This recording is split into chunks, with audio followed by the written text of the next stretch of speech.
The French Revolution set Europe ablaze. It was an age of enlightenment and progress, but also of tyranny and oppression. It was an age of glory and an age of tragedy. One man stood above it all. This was the Age of Napoleon. I'm Everett Rummage, host of the Age of Napoleon podcast. Join me as I examine the life and times of one of the most fascinating and enigmatic characters in modern history. Look for the Age of Napoleon wherever you find your podcasts. I'm Jeffrey Rosen, President and CEO of the National Constitution Center. A few years ago, learning about the forgotten meaning of the pursuit of happiness changed my life. When the founders wrote that famous phrase in the Declaration of Independence, they meant an ongoing commitment to self-improvement and lifelong learning. This discovery inspired me to write a book, and in my new podcast, I explore the founders' lives with the historians who know them best. Plus, filmmaker Ken Burns shares his daily practice of self-reflection. Join me for Pursuit, the Founder's Guide to Happiness. Karen Wolf, you are the director of the Alejandro Institute. Would you tell us why you were excited about the Doing History series? The Doing History series seems to me like a natural extension of what the Alejandro Institute has been doing since the 1940s. That is, that we sponsor opportunities for scholars to talk about doing history. These conversations are important because they refine someone's work. It sounds a little boring, but it's not boring in the slightest to say that revision is what makes for excellence. And when scholars present their work and talk about their work, they refine that work, and they refine it and refine it and refine it. And ultimately what a reader gets at the end is the result of a whole lot of conversation and a whole lot of back and forth. Ben Franklin's World is proud to be a part of this scholarly conversation and to partner with the Alejandro Institute to present Doing History, a series about how historians work. Welcome to Ben Franklin's World, a podcast about early American history with Liz Covart. The study of history is key to understanding who we are and how we can affect a better future. Ben Franklin's World will introduce you to historical people and events that have impacted and shaped our present-day world. And now, here's your host, Liz Covart. Hello, and welcome to episode 66 of Ben Franklin's World, the podcast dedicated to helping you learn more about how the people and events of our early American past have shaped the present-day world we live in. How do historians choose their research projects? How do they decide to pursue one research project when another project appears to be equally as interesting? Today, we begin the Doing History series by exploring this very aspect of how historians work. Our guest for this exploration is Simon Newman. Simon has a strong interest in the way that average, poor, and enslaved men and women lived their day-to-day lives in the early United States. So we're going to speak with Simon about his research interests and then take a behind-the-scenes look at how he came to study political revelers, indentured and enslaved plantation laborers, and poor people in late 18th century Philadelphia. During our conversation, Simon reveals information about life for the urban poor in early America, how the plantation slavery system developed in the British Atlantic world, and the intellectual journeys that led Simon to his various research projects. Are you ready to discover how historians do history? Allow me to introduce you to our guest historian. With tidings and wisdom to share about our early American past, here is this week's special guest. Our guest is a professor of history at the University of Glasgow. He has written 3 books and 34 articles and book chapters, and he has co-authored another 5 books. His research interests have included popular politics and post-revolutionary America, the lives of the poor in late 18th century Philadelphia, and the development of plantation slavery in the British Atlantic world. Today, he joins us to discuss how he selects his research topics as part of our special Doing History, How Historians Work series. Welcome to Ben Franklin's World, Simon Newman. Thank you. I'm delighted to take part. Simon, your publications reflect that you have a really strong interest in the way that average, poor, and enslaved men and women lived their day-to-day lives in the early United States. I wonder if you would tell us a story or two about how these early Americans lived. Well, life was very difficult for the lower sort in early national America. high rates of disease, infant mortality, low life expectancy, especially compared to rural areas, were the norm. As we know, late 18th century America was largely rural, and the urban areas I've been looking at, places like Philadelphia, New York City, Boston, were very small cities by European standards. But having said that, they were incredibly densely populated, so that by 1800, even though the settled part of Philadelphia was very small, probably about 2 square miles, the population density was close to 45,000 people per square mile. And if you want a modern comparison, population density in New York City today is about 27,000 per square mile. So it's much more densely populated, even though it's very small, than present-day New York City. So even though these cities are small, they're real focal points for the country. And because America was rural, the cities are actually very important because all of the rural exports to Europe and elsewhere have to go through the cities. Every major city was a port. And then all of the manufactured and other goods and all the new immigrants coming into America were going through these cities. And as well as immigrants from outside of the country, you have people coming in, for example, runaway slaves or free black people, people coming from the countryside who are looking for new opportunities in the towns and cities. But I think one of the major problems for urban populations was that this concentration meant disease traveled very quickly. And because they're all port cities, every new ship arriving brings the potential for the spread of disease, especially as so many ships are coming from the Caribbean and West Africa. So yellow fever, smallpox, diseases like that come in all the time. And wealthier residents could, if a disease came into the city, usually escape to a rural estate. But of course, the poor couldn't usually do that. So, for example, in 1793, when a very bad yellow fever epidemic breaks out in Philadelphia, we think that about 5,000 people died. That's probably about 10% of the population, and most of them were poorer working people. And at the same time, because the population of these cities was growing very fast, city authorities and the elite tended to be quite concerned. They were worried about crime, joblessness, the unemployed, and so they're very strict. It's effectively a crime to be unemployed and homeless. And if you're found in that condition, you're either thrown out of the city or potentially put in jail or the almshouse and forced to work.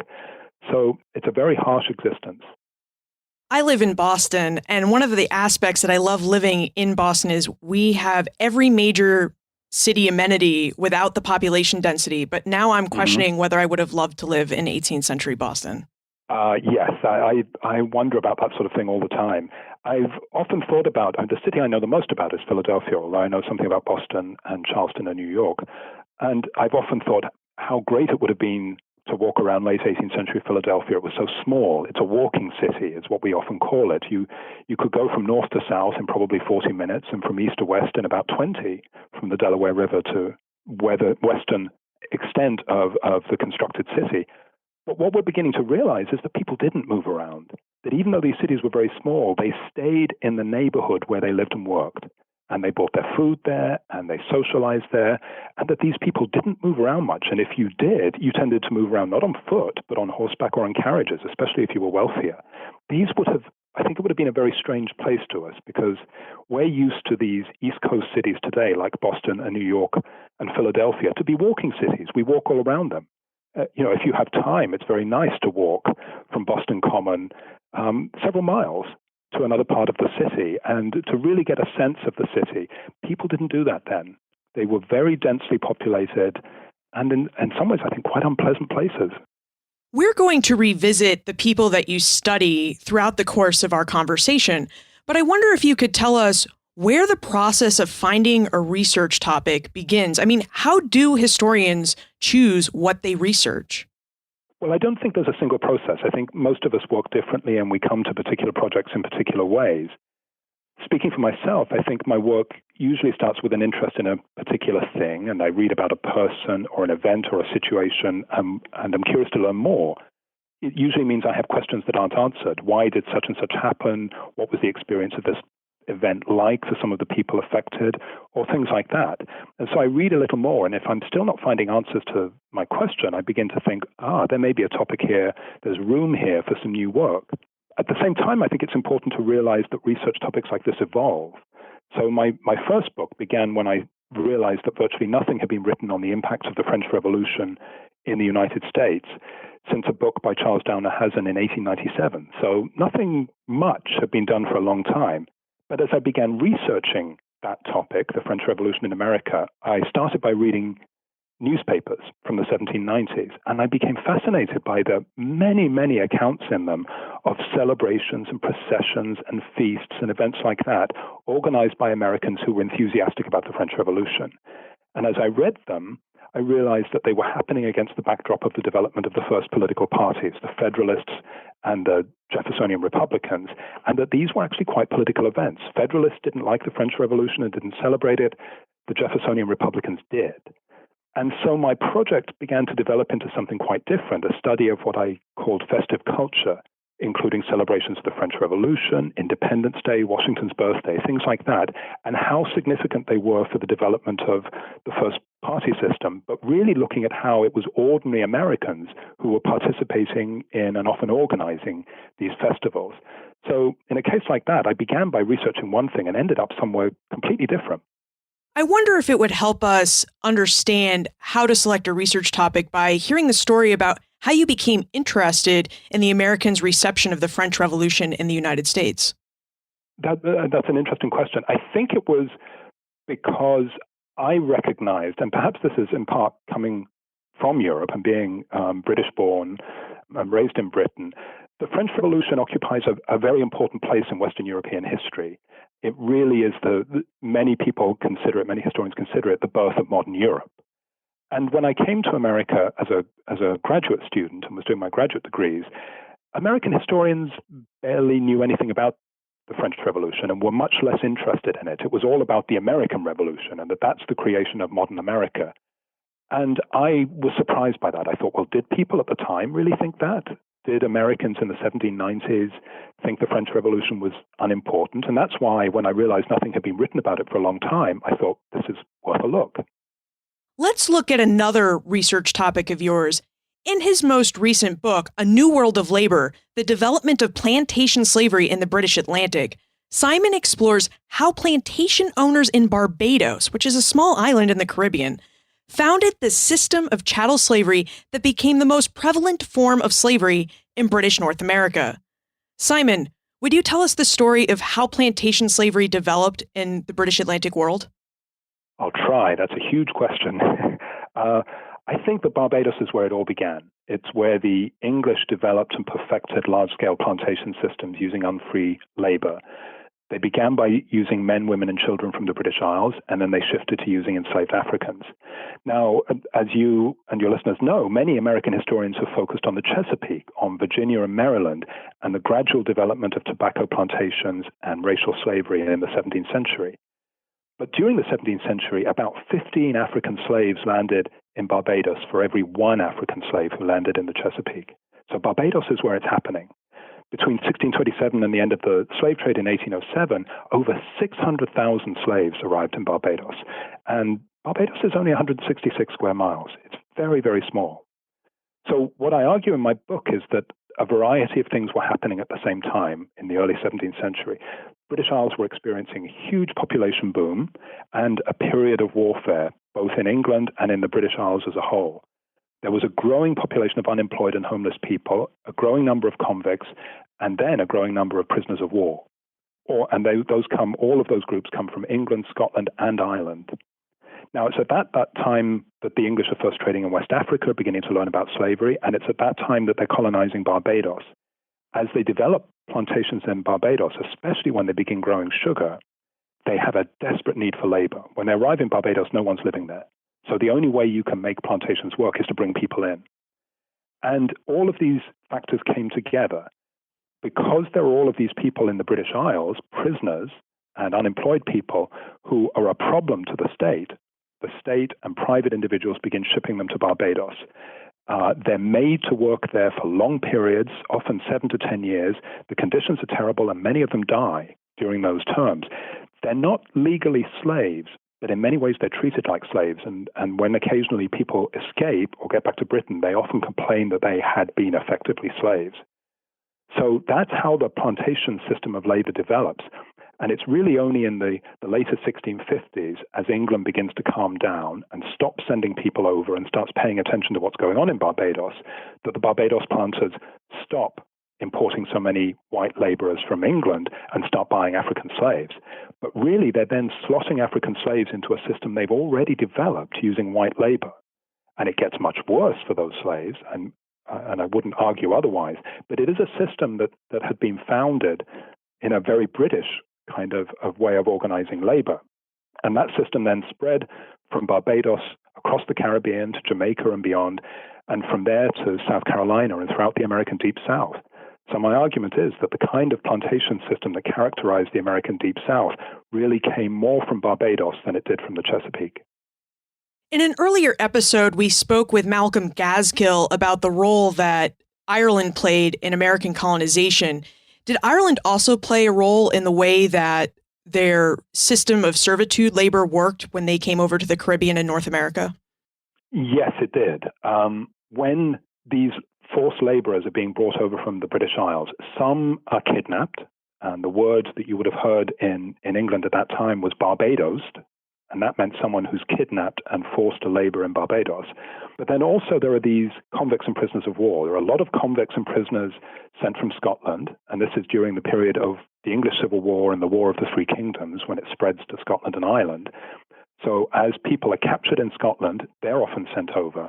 But then when Cromwell and his armies go into Ireland and put down the Irish population, a lot of those people are sent too. So when Cromwell, for example, attacks the city of Drogheda, not far from Dublin, the rules of war say that if a city doesn't surrender, you can, if you capture it, kill everyone in the city, civilians and military alike. Now, very rarely did that happen, but Cromwell wasn't a typical soldier of his time.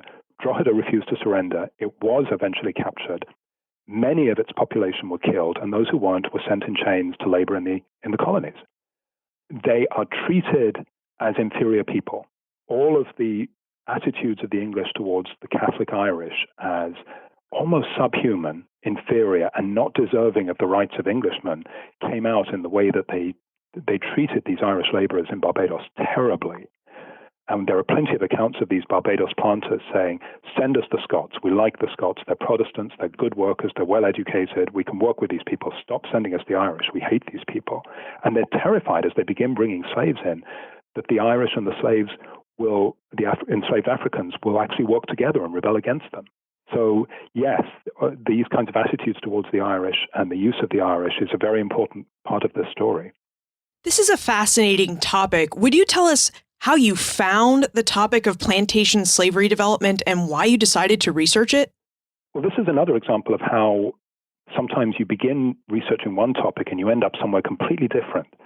I'd started, and this is over 10 years ago now, with the idea of writing a book about labor in the Atlantic world. And what I thought was, in the 17th and 18th century, as people and goods begin moving around the Atlantic world between Britain and Europe and West Africa and the Caribbean and North America, that must have changed the work people did on a daily basis all around the Atlantic.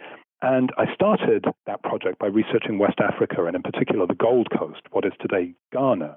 It was a new field to me. I was fascinated by the research and what I found, and in particular about how the British agents on the Gold Coast experienced and utilized West African slaves.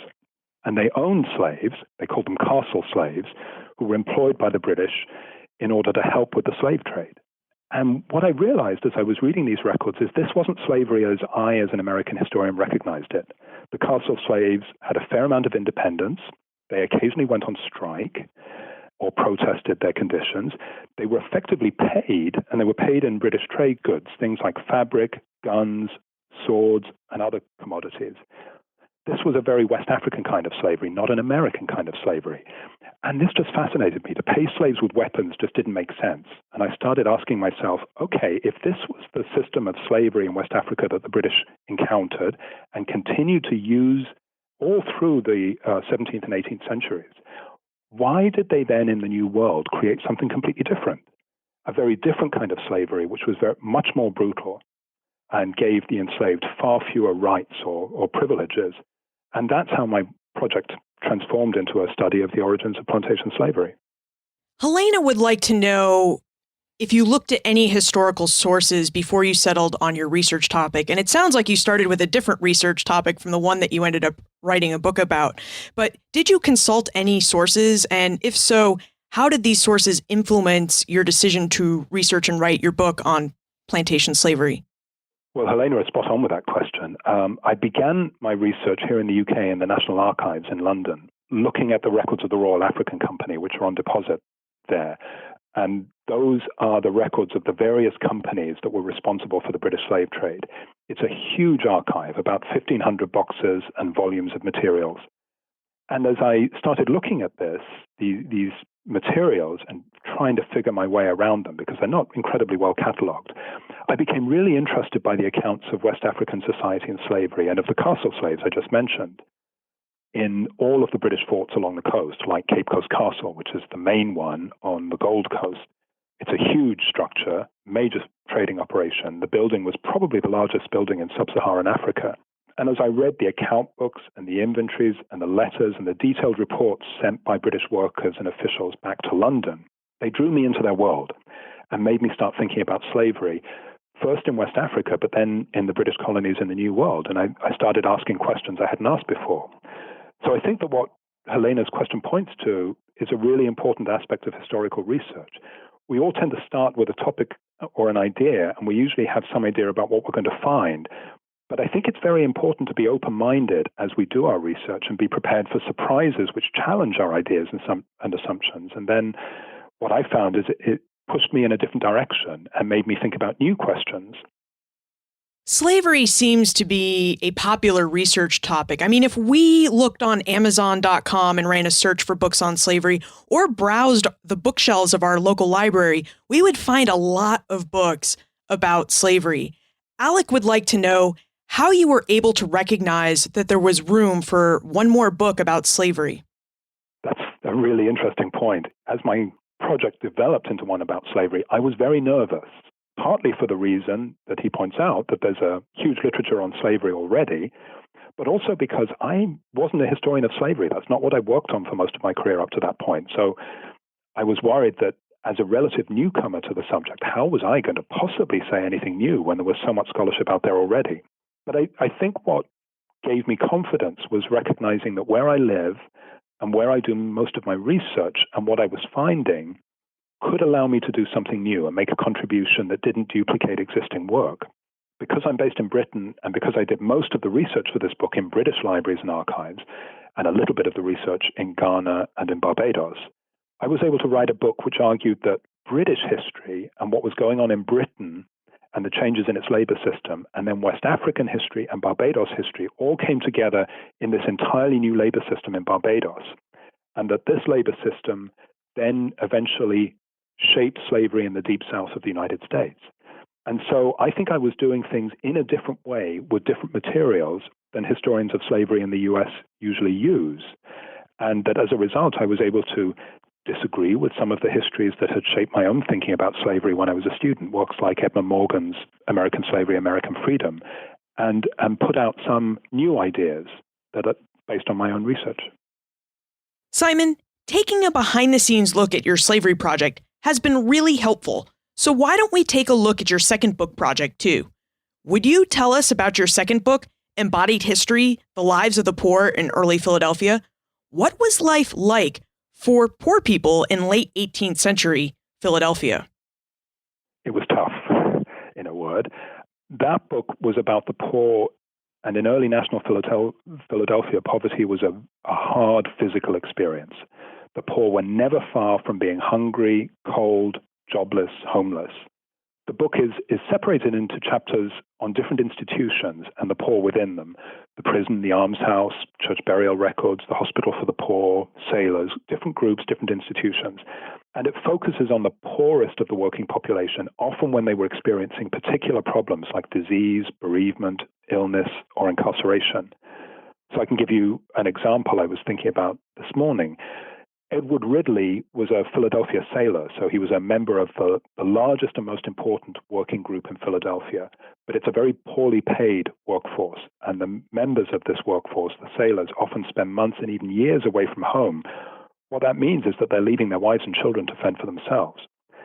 And what interested me about the record I found about Edward Riley and his family was that he probably never even saw his newborn son, Alexander, because he was away at sea. And Alexander's mother, Edward Ridley's wife, Jane, was forced to make money to support herself and her new baby in the only way she could, by hiring herself out as a wet nurse. So while she was nursing another, a richer woman's baby, she had to entrust her own son, Alexander, to another, cheaper wet nurse. And while the child that Jane nursed thrived, her own son, Alexander, weakened, and he developed an infection and he died. And then the sad end to the story was Jane had to beg the minister of her local church to perform a funeral service and bury the baby in the church graveyard because she had no money for a funeral service and she didn't want him buried without ceremony in the pauper's field. So when you read stories like that, you realize this is a very hard existence. In Embodied History, Simon explores the ways that the physical bodies of Philadelphia's poor adds to our present-day understanding of the social and cultural history of the early republic. Simon, would you tell us how you went about researching a history of bodies and how bodies of Philadelphia's poor people adds to our understanding of the early American past? Well, this project comes back to the question of research and sources. One of the reasons why so many historians have written about late 18th and early 19th century Philadelphia is that the city has a remarkable collection of surviving records.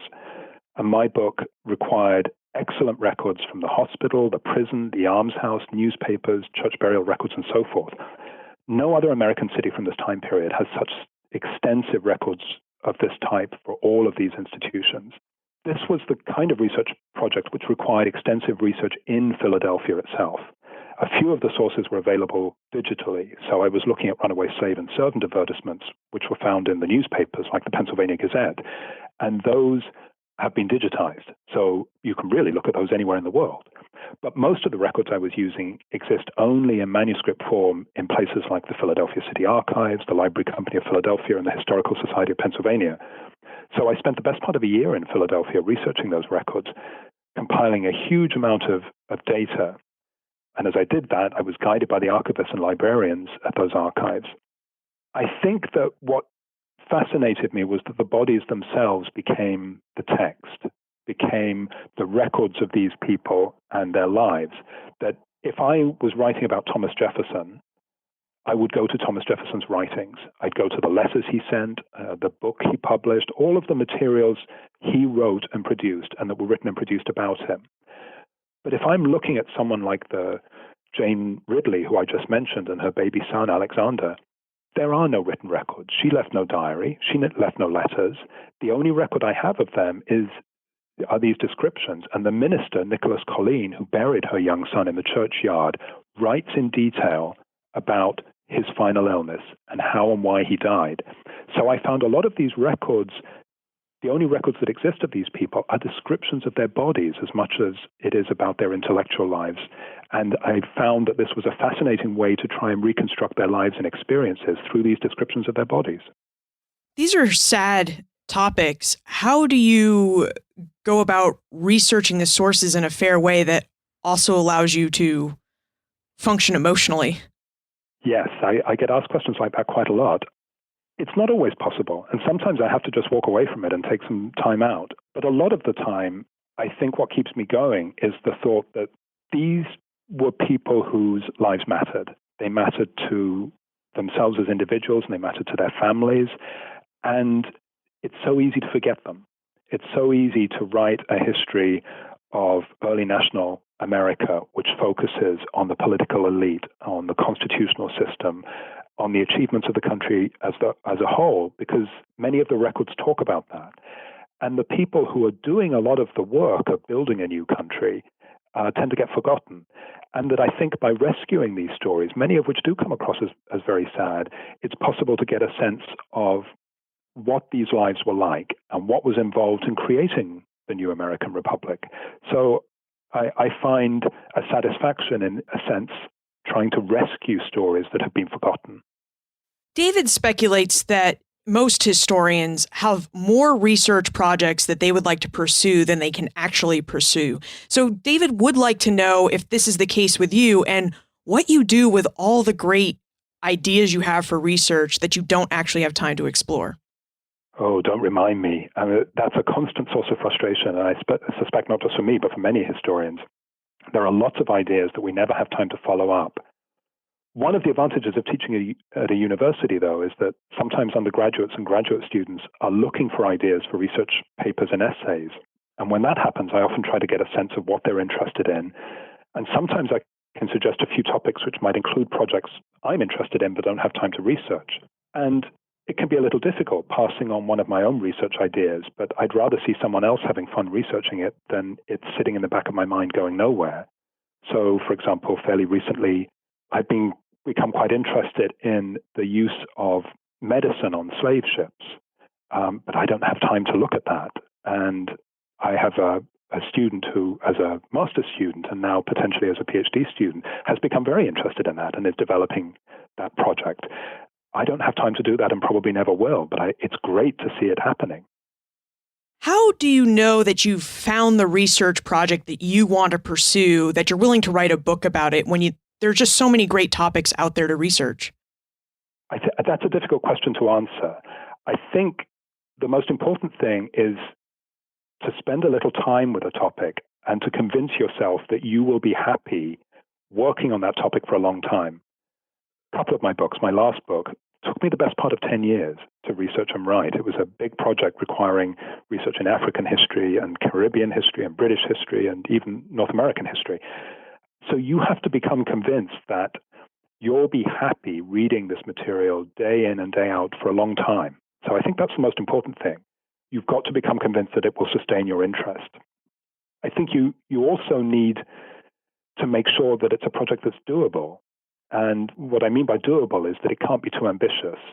So if a student comes to me and says they want to write an original research paper on the civil rights movement in 1950s America, and I mean a student here at the University of Glasgow, I would have to gently tell them that they can't do it. To begin with, it would require years of research. It's much too big and ambitious. And moreover, an awful lot's already been written about it. So it would be very difficult for them sitting here in Glasgow with the materials available to them to write something new and original. And there's no point in them doing lots of work and just reinventing the wheel. But then you can think about that creatively. So I would encourage them to do that. And one example would be, I've had a student here a couple of years ago who was very interested in American civil rights. And so what she ended up doing was researching how American civil rights was reported in British newspapers, particularly Scottish newspapers, and the ways in which it was related to race in British society. So that allowed the student to read about the subject that interested them, American civil rights, but to actually write a research paper that was original, that I don't think anyone had done before, with the materials that were easily available to them. It sounds like to find these original ideas, we really need to be curious and read about the topics that interest us, to read all the literature that's available. Yes, I think that's exactly so. And as well as reading, I think the most important thing for all of us, from students all the way to professors like myself, is you have to talk to archivists and librarians. They are our greatest resource. They will be able to show and help us figure out areas that we don't know, what's been written, what's available, the kinds of secondary material written by other historians, the kinds of sources available. It's a very individual process, researching and writing history, but it's very collaborative and very much a community endeavor when you think about the whole research process. Very few people do it all on their own. So it does require a lot of reading and a lot of individual work, but a lot of that we can get assistance from people whose job it is to know what's out there and to help us discover that literature and those sources. You've offered us a lot of great advice, but I wonder if you have any more tips that you could provide those of us who are interested in history and would like to find a topic that we can research. I think it depends in part where you are and what kinds of things you're interested in. So I think it's very important to take advantage of what's close at hand. And that's become particularly important for me because of where I live. I did my graduate work at Wisconsin and Princeton, and I taught for a few years at Northern Illinois University. So while I was in America, I was very used to doing my research in American libraries and archives. And for several years after I moved to Scotland, I regularly went back to the US every summer to do my research. But it slowly occurred to me that as a historian of 17th and 18th century America, living in Britain was as much an advantage as a disadvantage. This was the imperial center. Many of the records related to early America and the Caribbean are here in Britain. Correspondence, plantation records, things like that are in libraries all around the UK. So I started to develop research projects which enabled me to do some of my research in America, but some of my research here. And my research was shaped by what was close to hand. And that, I think, is really important, that almost all of us live within a reasonable distance of historical collections. So you can be living in rural Wisconsin or anywhere in North America, and there are libraries and archives and museums with materials not too far away. And then, of course, the other thing is that in this digital age, a huge amount of material is available digitally. So, for example, virtually everything printed in America and Britain up to 1800 has been digitized. Now, some of those materials are behind a paywall, but at public libraries or by getting a free trial, it's possible to access them. And then many more materials are free. So, for example, if you look up MEAD, M-E-A-D, which is the magazine of early American data sets, you can find an online database where historians are donating the data they've accumulated over the years, things like a census of all black people in Philadelphia in 1790. And then there are other surprising sources. The Church of Jesus Christ of Latter-day Saints is one of the best for early American historians because they have microfilmed and digitized huge amounts of early American data. And many of their churches have reading rooms where anyone, you don't have to be a member of the church, anyone can go in and consult the records. So I've had the experience of sitting in the reading room of the church here in Glasgow, in Scotland, finding out that the church had microfilmed some Philadelphia records from the 1790s that I wanted. I filled out a form and gave it to the librarian. I think I had to pay a few dollars. And 3 weeks later, the microfilm arrived from Salt Lake City. So I was sitting in Glasgow, Scotland, reading a microfilm of materials from Philadelphia. So I think it's possible to find and access material almost anywhere now. I think most of us, when we think of a historian, we picture someone in a library sitting at a desk, slouched over a lot of manuscript materials and books. But your comments reveal that the work we do is actually highly collaborative, that we actually work with other historians, if not in person, definitely with the work they've done before us. Yes, I find that is very much the case. And for those of us who teach, even more so, because the more we teach the kinds of material that we research, the more our students' ideas and questions push us to think about things in different ways. So yes, I think it's a tremendously collaborative endeavor. I can't imagine doing it in complete isolation. Even though a lot of my time is spent sitting at a desk surrounded by manuscripts and books, I don't think of it as a solitary occupation. I think of it as a collaborative one. Let's move into the time warp.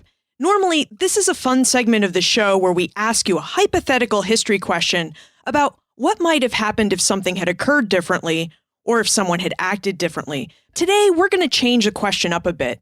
In this time warp, we are going to allow Simon to use a time machine to travel back in time.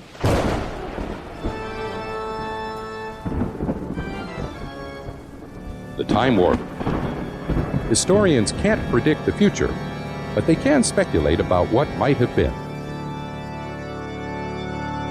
Simon, if you could travel back in time, is there a research topic that you would tell your younger self to pursue that you did not undertake for some reason? That's an interesting question. I do think about this sort of thing because I'm fascinated by history, by the study of people in the past, but at the same time, I feel extremely fortunate to live in the present, in a society which gives me good food, good medical care, and so forth, particularly because I study the lower classes in the 18th century. I know that theirs was a very different world of disease and hunger and mortality. If I were to go back to Philadelphia in the 1790s or Barbados in the 1650s or Jamaica in the 1780s, I know that I'd be really shocked by what I saw. But that said, I think I'd still want to go. And I think for one reason, and this is what I'd like to look at, historians like me tend to get fixated on how bad things were. I mean, if we study the lower sort, if we study slaves, it's bad. And I always have to try and make myself think about the human spirit, the desire of people to find joy and meaning in their lives, even when things are bad. one of my best friends in the field is the historian Billy Smith, and he once spent a year in India and Pakistan. And he told me that he was living amongst people who endured a poverty that he found almost unbelievable. And yet all the time he saw great joy and happiness among these people and an enthusiasm for life that was contagious. And he said to me that he learned a lot about the poor of 18th century America by living in 20th century India. So with that sort of lesson in mind, I'd go back to a slave society, probably in the Caribbean, but perhaps in South Carolina or even Virginia. And as a white person, it would be very hard for me to be accepted by enslaved Black people. But I'd love to see more of the joy they found, the community they created, and the culture they fashioned for themselves. And I don't think it would make slavery any less horrible, and I would be horrified by what I saw, but it would allow me to see one of the important ways in which the enslaved resisted their condition by creating decent human lives for themselves. What are you researching and writing about now? I'm working on several projects at the moment. The major one explores slaves who escaped, slaves who ran away. And part of that research is with a team here at the University of Glasgow, two collaborators, Stephen Mullen and Nelson Mundell. And we're looking at slaves who were brought to England and Scotland in the 18th century and who then escaped.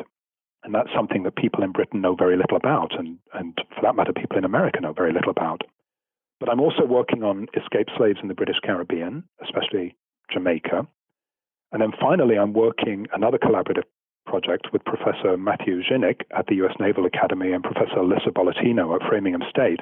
And we're looking at Black soldiers in Jamaica during the American War for Independence. So I've got several pots on the boil at the moment, and I'm eager to work on all of them.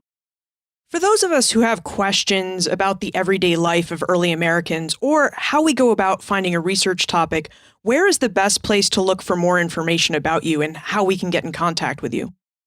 The best place would be my University of Glasgow website, and I think you can put the URL up on your website, and that will contain a link to my email address. So that will be the quickest and easiest way to get in touch with me.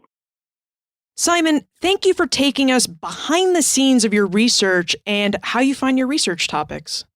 Thank you very much. It's been a pleasure talking with you.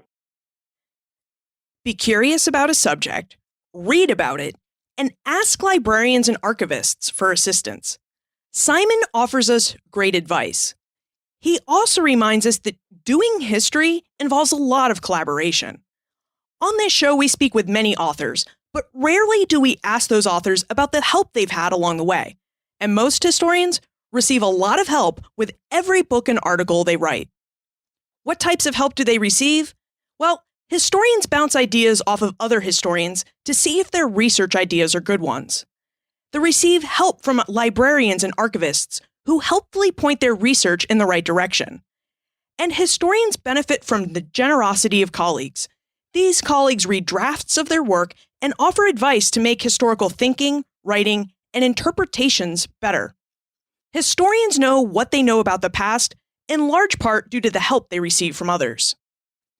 For more information about Simon, his books, plus everything we talked about today, visit the show notes page for this episode, benfranklinsworld.com/066. I'd like to thank the Alejandro Institute of Early American History and Culture for sponsoring the Doing History series. Each episode in this year-long series will take you on a behind-the-scenes tour of how historians work and how they come to know what they know about the past. Episodes in this series will air on the last Tuesday of each month throughout 2016. For more information about the Alejandro Institute, visit benfranklinsworld.com/OI or click on the link on the show notes page for this episode. Or you could click on the link in the show description in your Ben Franklin's World app.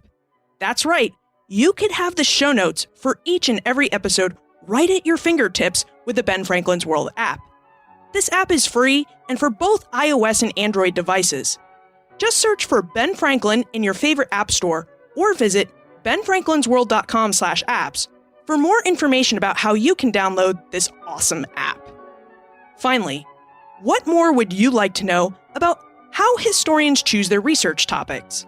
Send your questions to me via email, liz@benfranklinsworld.com, tweet them to me @LizCovart, or post a comment on the show notes page for this episode or in our listener community on Facebook.